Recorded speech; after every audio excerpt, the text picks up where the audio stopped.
Legend has it that John was shipwrecked and washed ashore on the island of Patmos. Patmos is a remote Greek island, hard to get to and hard to escape from.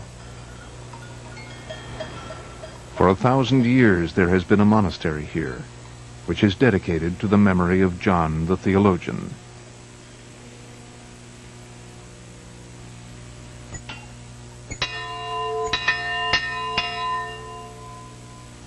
A short way downhill from the monastery, the monks still tend a small chapel in a cave.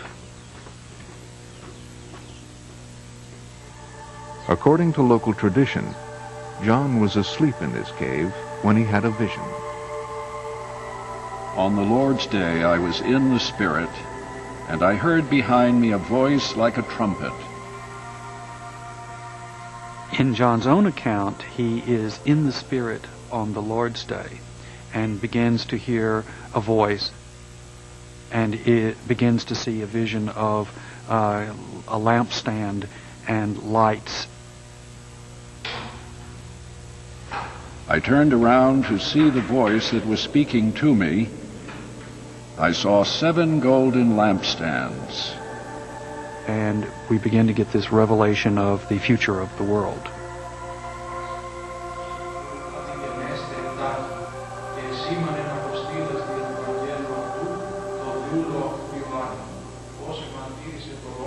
Today, biblical scholars take a different view of the book of Revelation, who wrote it and what it was all about.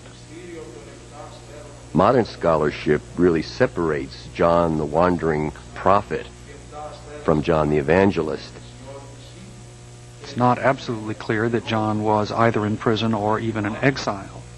The author simply says he was on Patmos on account of preaching the word of the Lord.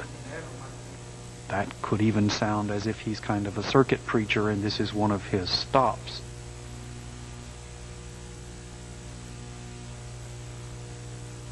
Close study of the book of Revelation lays bare its strident vision of a satanic threat to Christianity.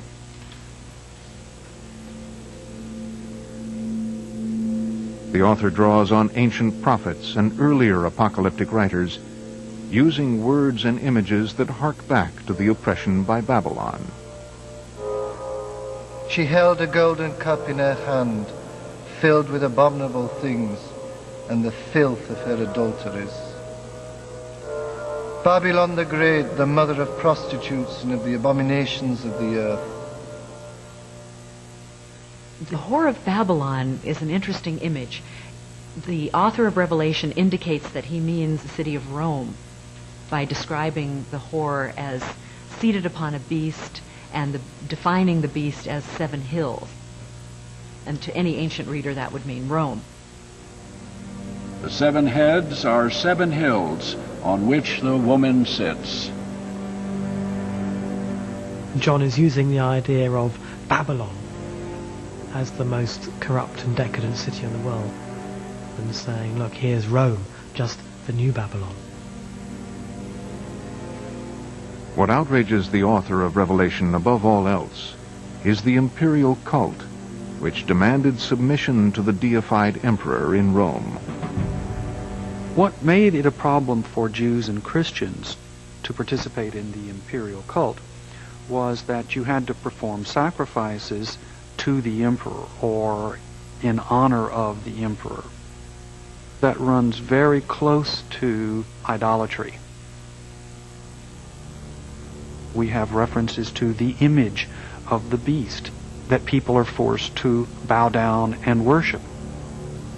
They also worshipped the beast and asked, "Who is like the beast?" You must be a part of the empire. You must be loyal to Rome. Only 20 years after the sack of Jerusalem, the author of Revelation refuses to make sacrifice for emperors who had crucified Jesus and destroyed the temple. In Revelation, Rome is the evil empire. What John is suggesting is that when the forces of the devil and the Roman Empire is toppled, a new heaven and earth will be created like a new beginning of the earth. The Emperor Domitian, who had just inaugurated a temple to himself in Ephesus, is the beast of the apocalypse, with the mysterious mark 666. Revelation says Domitian's days are numbered and predicts the exact date on which his empire will fall. The Roman Empire will actually be destroyed in 3.5 years. And God will reign in a new triumphant kingdom immediately thereafter. The expectations of John didn't come to pass. The Roman Empire lasted for a great deal longer. On the island of Patmos, where John is said to have written the book of Revelation, the monks celebrate Easter.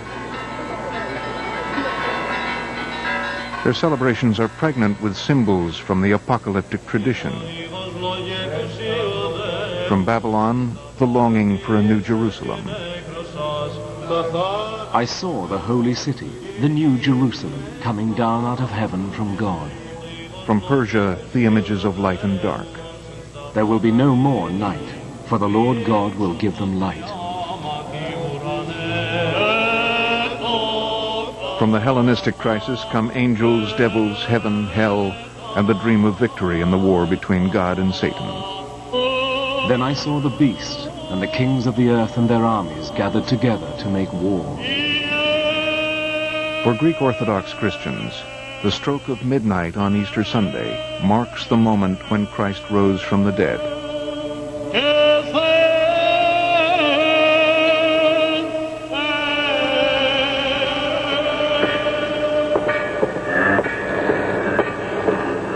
To celebrate, the monks hammer on a wooden spar they believe comes from Noah's Ark.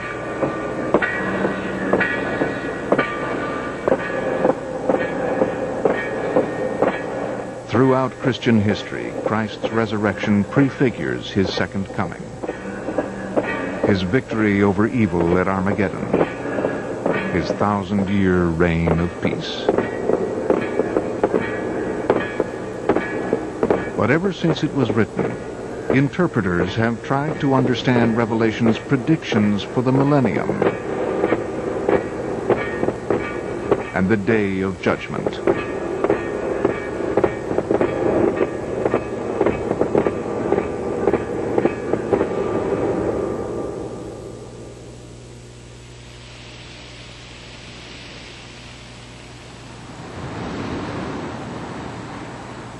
In the book of Revelation, an angel appears on the island of Patmos and tells John to write what he sees on a scroll and send it to the 7 churches across the sea in Asia Minor. But other New Testament writers living in the great cities of the Roman Empire rejected the book of Revelation and its subversive message. The revelation of John is probably not the mainstream view. The author of 1 Peter will say, be subject to governing authorities, pay homage to the emperor. Well, that stands in sharp contrast to the book of Revelation.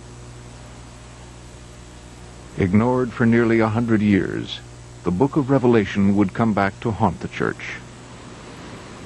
In the late 2nd century, an apocalyptic prophet called Montanus inspired thousands to follow him to a remote hilltop. Montanus had interpreted an outbreak of plague as a clear sign that the 1,000-year reign of Christ was at hand. Montanus seemed to expect that literally a new Jerusalem would descend out of heaven and land on a mountaintop in central Turkey, at his hometown of Papuza.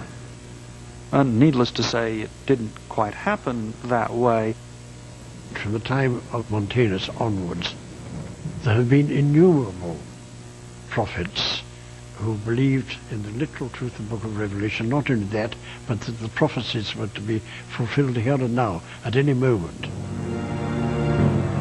A century later, the city of Rome, now 1,000 years old, became the next great focus of apocalyptic expectation.